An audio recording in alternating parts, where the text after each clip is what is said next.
Welcome to Own Your Time, a channel for small business owners. Get ready to harness your most precious asset, your time, with intention, enabling you to create a life that thrives in simplicity, ease, and joy. If you're new here, hi, welcome. My name's Sarah Stewart. I'm a Glasgow-based time and project management expert. My approach combines the wisdom of traditional time management strategies with the transformative power of mindfulness. And it's my commitment to help you get more time for the things that really matter. If you're ready to ditch the hustle culture and the overwhelm and instead embrace peaceful productivity, you are in the right place. In each episode, we're going to be diving into the key elements of conscious time management, mindfulness, intentional living, and the dynamics of running a small business. Join me as we explore practical strategies to overcome time constraints, manage stress, and make intentional choices that align with your goals and aspirations. So if that resonates, don't forget to subscribe and hit the bell so that you never miss an episode. And as we're recording this, you'll see that the sun is shining. Maybe I should be closing the curtain over. I sort of feel bad blocking out the sunlight though when we don't always get it. And I'm also feeling a little bit naked without my glasses. I'm wearing contact lenses right now, which is unusual for me. But I was at the gym this morning and that's why I've got my contacts in. So anyway, I digress. In today's episode, I'm going to be chatting about our environment, and your environment matters maybe much more than you think. And we have not just our physical environment, so the space that we're in, but there is also our digital environment, and there's also the environment that we create for ourselves in our mind as well. I've actually been seeing quite a bit more, on social media and stuff around the overthinking and how much of an impact that can then in turn have on our time. So that's a big part of it as well. But this video is just going to be sort of a whistle stop tour of those different areas. So I wanted to start with our physical space. If your home is cluttered and chaotic, it's likely that you're going to feel stressed and overwhelmed. And decluttering and the process of then being mindful about what I've brought back into my space has given me more time, more energy, more money.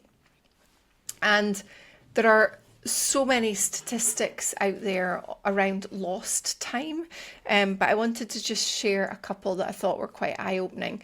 So the Wall Street Journal reports that the average American executive loses 6 weeks each year looking for missing information in messy desks and files. 6 weeks every year. That to me is just insane. And then another American statistic, in the US in 2011, they spent $30 billion replacing misplaced mobile phones. $30 billion. Again, that is just crazy to me. And, it's been shown, so not just sort of the impact on our time and money as well, but if we have constant visual reminders of disorganization, it can drain our cognitive resources. It will reduce our ability to focus.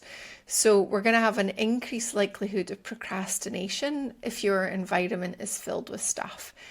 And that can also, in turn, trigger coping mechanisms or avoidance strategies like, snacking on junk food and watching TV. So there is this massive impact that comes from having a cluttered environment. Now, I think there probably are, different schools of thought here. I'm sort of thinking of the creative who maybe needs things around them to spark ideas and so on. And so I do think there is an element of experimenting and seeing what actually works for you. But I know for me, I get on much better when my space is clean and clear. I'm just going to pause this and close my curtain because it is actually kind of annoying me. Might be annoying you as well. Okay, I'm back. Hopefully that's better. So yeah, there's just this massive impact that comes when you have a cluttered environment.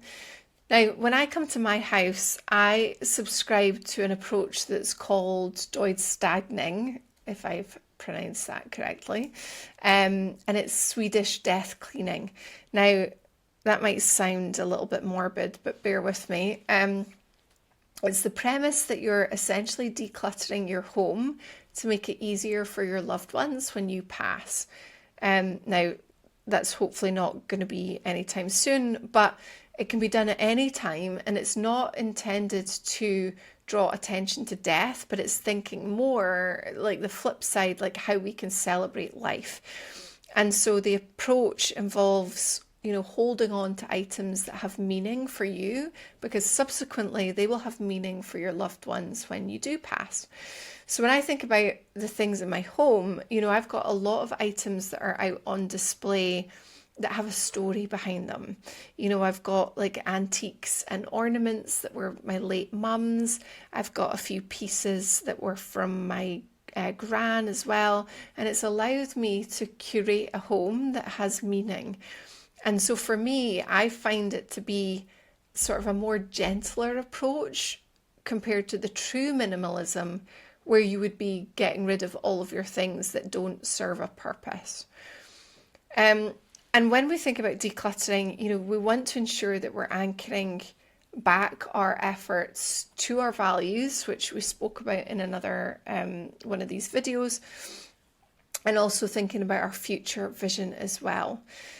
Now, you might want to download my time audit workbook if you haven't done so already. It goes into the values and the vision, as well as some other things. You can download that on my website. I'll pop a link to it in the show notes. And then when we think about, the voices in the decluttering space. So yes, I sort of really like the concept of the Swedish death cleaning. But there's another voice that I like, and that's Jessica Rose Williams. She is a blogger, a YouTuber, author. And when she's asking herself questions, when she's decluttering, she asks, do you love it? When did you last use it? And how is the item adding value? So that might be helpful. We've also got Marie Kondo. She asks, does the item spark joy? And that might be helpful for you, but I would be thinking, what is it that you need to be asking yourself when you are decluttering? Okay, and then another thing to think about when we're thinking about our physical environment, it doesn't have to just be stuff. It could be people as well. And there's a couple of impactful quotes that I like that just sort of remind me of the importance of this. So there's Jim Rohn, and who has said that you become like the 5 people you spend the most time with, so choose carefully.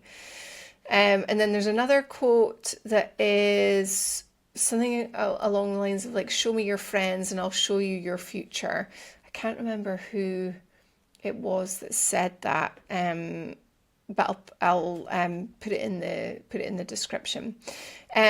So like, people can inspire you or they can drain you, and so you want to then be thinking about that environment that you're creating in terms of your physical space, whether that's the belongings and the people around you and so on. Okay, so then there's also our digital lives. So our digital life takes up obviously less space or less physical space than our real life, but it can have a massive impact on our mental health, our energy and so on. So you can't see it, but you can most certainly feel it. If you're working at a laptop or a computer and you've got lots of clutter on your digital interface, that's been shown through scientific studies that it can hinder creativity and your cognitive processing as well. So, and the other thing to think about is your digital environment has been curated by you. The people that you're following, the things that you're seeing on social media, you have curated that. So it's thinking about making sure that these things make you feel good. And in terms of the phone, another interesting statistic. So there was a study that was shown that if you have a phone nearby you, even if it's face down on silent, it might even be in your bag or your pocket, that alone can impact your cognitive capacity and your functioning. So you might think that you're focused and attentive, but actually you won't be. It's been shown that you won't be. And so, it's like thinking about this research and using it to empower us to make change. And then lastly, there's the mental clutter. So I talked at the start about, that environment that we're creating for ourselves in our minds. And there's lots of different practical things that you can be doing to help with that. So I like to journal, even just like doing, the odd brain dump, getting everything out of your head onto paper. I like to practice mindfulness. I prioritize my sleep as well, which is another big one.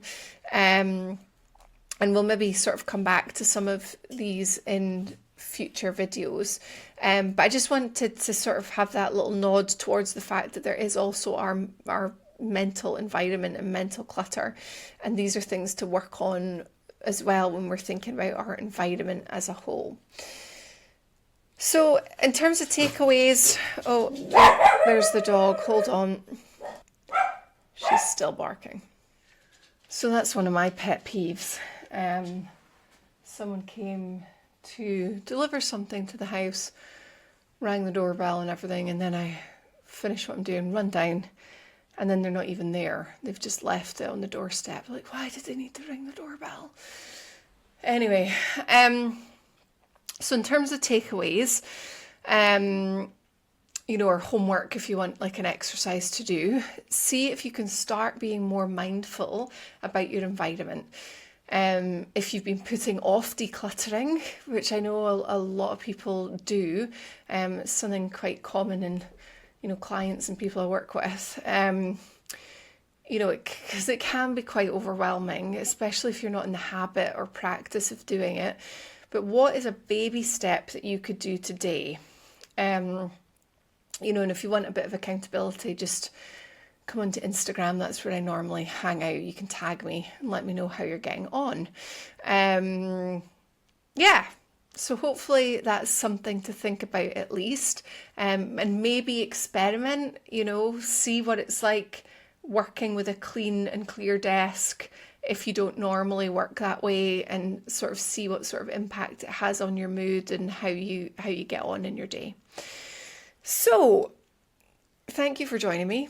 If you're a returning watcher, is that what you would say? Yeah, well, if you're returning, thank you for coming back. And if you're new, I hope you do come back. I hope you've had some valuable insights here. And as I say, like, my goal is to have sort of practical things that you can take away and do to reclaim control of your time.